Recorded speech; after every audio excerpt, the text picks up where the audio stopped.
Ko jūs nesitikit, bet tai įvyks, ko jūs nesitikit ir net nelaukit ir nežinot, bet tai įvyks, ko jūs nesitikit, bet tai įvyks. Tai tik tai vienas variantas. Nesitikit, bet tai įvyks. Ką reikia žinot žiūrinčiajam?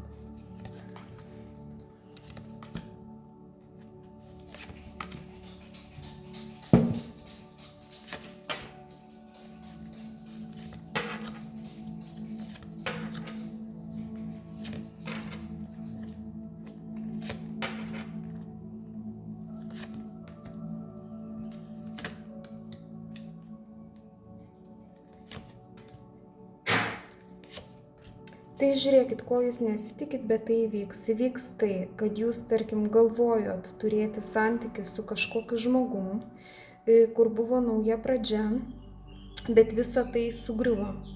Sugriuvo, kur jūs galvojot, jūs turėjot kažkokią naują pradžią, galbūt čia buvo tik tai nauja pradžia.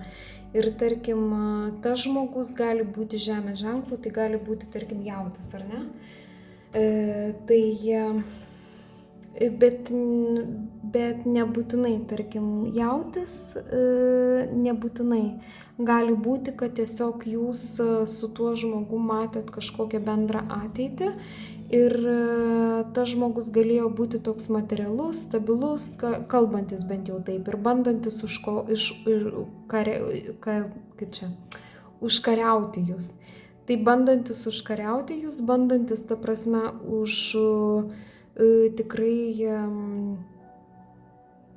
tikrai, ta prasme, judantis į priekį taip, kaip tarsi rodantis, kad norėtų būti su jumis kartu ir čia buvo jau galbūt netgi pokalbiai apie santuoką kažkokią ir apie kažką ir staigiai, labai netikėtai šitie santykiai sugriuvo. Dėl ko sugriuvo, man kortos nerodo. Tai jūs nematot, kadangi jums dabar reikia išgyti ir jūs esate tokiam gyjimo periode, pas jūs ateina du žmonės, dar ateina du žmonės į jūsų gyvenimą, norintis su nauja pradžia. Tai jums teks pasirinkti vieną iš tų žmonių, arba gali būti, kad tai yra vienas žmogus, labai jausmingas, labai mylintis, labai toksai romantiškas, rodantis savo jausmus ir tuo pačiu tu stabiliai stovintis ant kojų su savo materialinė situacija. Tai stabiliai stovintis ant kojų ir labai toksai materialus, labai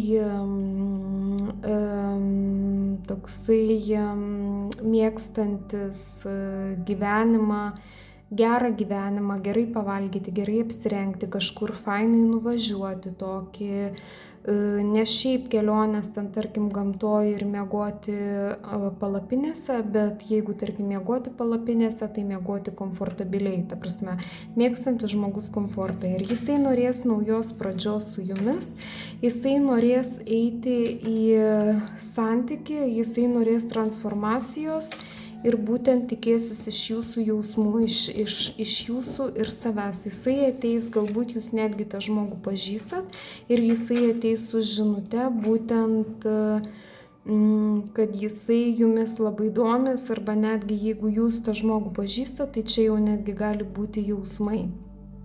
Ta prasme, jisai gali jau netgi ateiti su jausmais, jeigu jūsų gyvenime toks žmogus yra.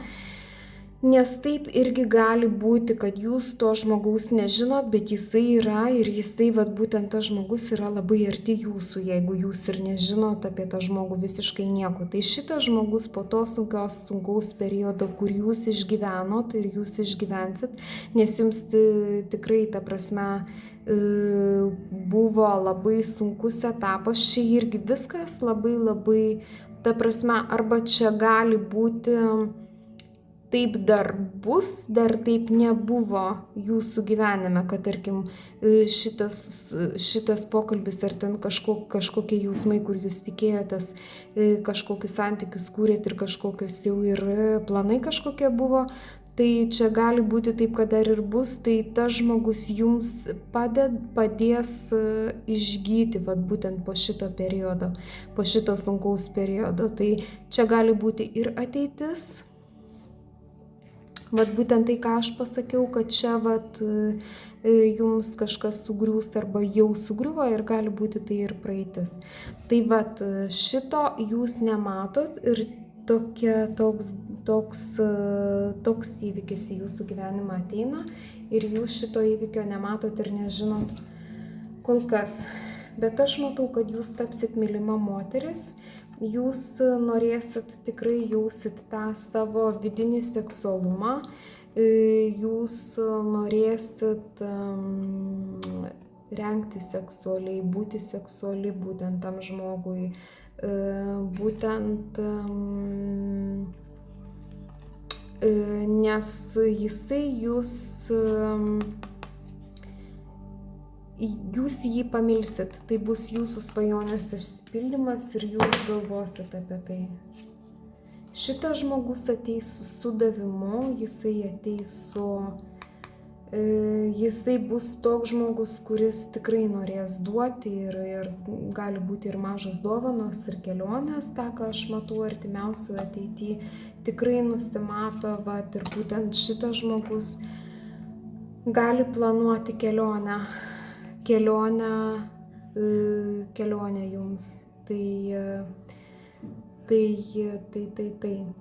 Ir tai, žodžiu, nusimato kelionė, nusimato nauji jausmai, nusimato tai, ko jūs nežinot ir nusimato nauja pradžia su žmogum, kurio jūs kol kas nežinot ir nematot. Taigi, sėkmės jums visame kame ir iki kitų kartų.